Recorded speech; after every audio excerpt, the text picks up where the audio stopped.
Hi everybody, and welcome to this revision video which goes through depression as part of the psychological health and well-being topic for stage 2 psychology. So this video is going to cover the symptoms and treatments according to the biopsychosocial model of well-being. Let's get started. So let's define first what is depression. Depression is defined as an extended experience of negative emotions, thoughts, behaviours and functioning for at least 2 weeks. So that last part of the definition is quite important. It's normal or typical for people to feel down or sad if they're going through, again, a very negative life event like the death of a loved one or losing a job or just stress from work. However, that does not mean they have diagnosed depression. So in order for it to be clinical depression, or in other words, depression that's able to be diagnosed according to the DSM-5, it needs to be an extended experience, as you can see there. So negative emotions, thoughts and behaviours for at least 2 weeks, and it would obviously affect functioning as well. Depression is one of the most common mental health disorders, and it is very necessary that we examine it from the biopsychosocial model because there are biological factors, psychological factors, and of course social factors which may contribute to, exacerbate, or be the root cause of depression. So let's start with the biological. So no one is 100% sure how depression develops, but a change in the brain chemistry is likely. As we can see over here, we saw this in class, or we will see this in class. Someone who does not have depression, you can see that their brain is much more active in certain places, whereas a depressed brain, it's not as active in quite a few areas. So there is not as much activity, particularly in the prefrontal cortex of the brain. So a change in the brain chemistry is likely and has since been proven. People with depression also have reduced levels of serotonin, which is our feel-good or happy endorphin, which is associated with feeling content and happy. So people with depression actually have reduced levels of serotonin from the biological perspective of this model. It is common amongst families, so it is thought to be hereditary. So if someone has depression, it's more likely that it will be passed down through families. It's not definitely going to happen, it just increases the likelihood. And overuse of substances such as alcohol and drugs is associated with higher vulnerability to depression. So it may be that it's a bidirectional relationship. So someone abusing alcohol and drugs, it may then lead to depression, or it could be that someone has depression and then as a result, or as a coping mechanism, they abuse alcohol and drugs. So it's a bidirectional relationship between the two, depending on the individual. So some biological symptoms of depression that are commonly reported include headaches, sometimes migraines, digestion issues, so diarrhea or constipation is very common, chronic pain, particularly in the joints, insomnia, so lack of ability to fall asleep and stay asleep, an increase or decrease in appetite, imbalance of serotonin, as I said before, an inactive left front lobe of the brain, like I was talking about before with this diagram, genetic inheritance, and increased daytime fatigue. What all of these have in common is they affect us biologically, or the cause is biological. So it affects us biologically, chemically, or physically.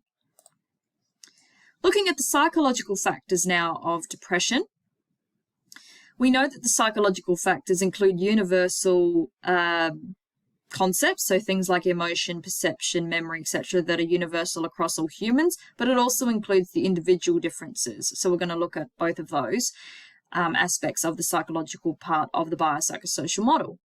So women are more likely to be diagnosed with depression than men, and they tend to be more vulnerable at the beginning of adolescence, childbirth, and menopause. Whereas men appear to be more vulnerable at retirement, during long periods of unemployment, and following separation from a partner. So in general, not always obviously, but in general, women tend to be more vulnerable earlier in life, whereas men tend to be more vulnerable later in life. Are there exceptions? Absolutely. But this is what the data shows us. And also, research shows that people who develop depression have personality types which include less flexibility, so a very strong lack of openness, going back to our previous topic. Those who are strongly emotional, so very highly neurotic in other words, and very high worriers. So people with low openness and high neuroticism, going back to Eisnick's dimensions in the Big Five trait theory, tend to be more susceptible to developing depression. Now, some psychological symptoms of depression that are commonly reported: increased feelings of sadness, low self-esteem, learned helplessness, thoughts of suicide and or self-harm in very serious cases, loss of one's pleasurable activities, so losing interest in activities or sport or activities that, someone used to really enjoy, such as music or dance and so on. Poor judgment, lowered comprehension, can be very impulsive and very pessimistic, which is the opposite of optimistic. So looking at the very negative side of life rather than focusing on the positive. All of these have one thing in common, that they are psychological symptoms, so they affect us psychologically. So they are obviously to do with the brain and perception. Some are universal. There are some individual differences as well. And then we have the social factors, or the social part of the biopsychosocial model. So people without supportive social networks are far more vulnerable to developing depression. In some cultures, depression is considered shameful, and the stigma of mental illness is very apparent.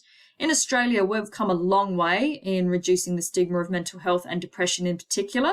We still do definitely have a long way to go, don't get me wrong, but Australia is definitely one of the cultures or one of the countries that's really driving reducing the stigma of mental health and depression.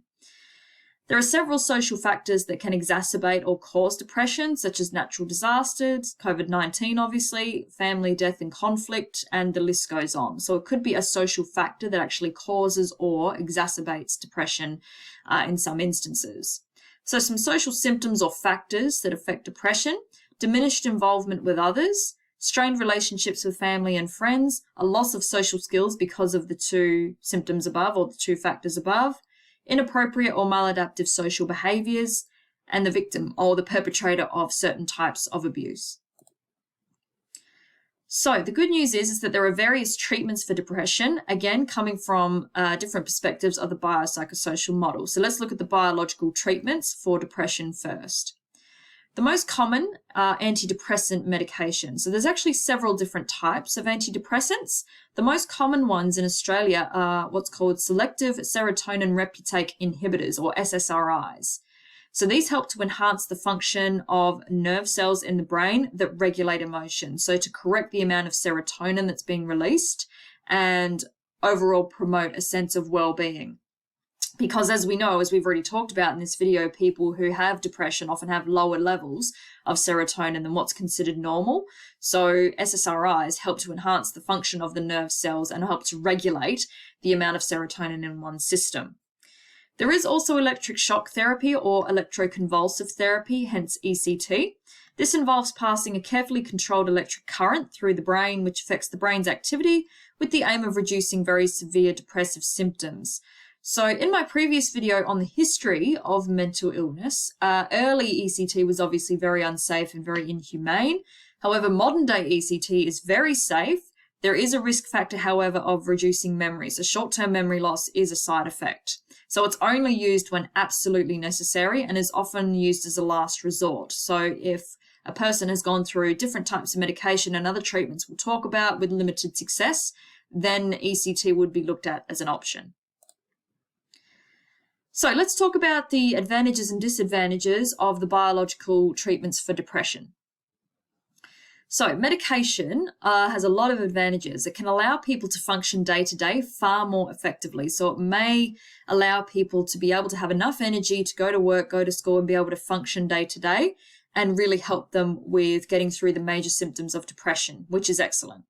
If used in conjunction with a psychological therapy, which we'll talk about later in this video, typically they will have much more of a success rate in reducing mental illness.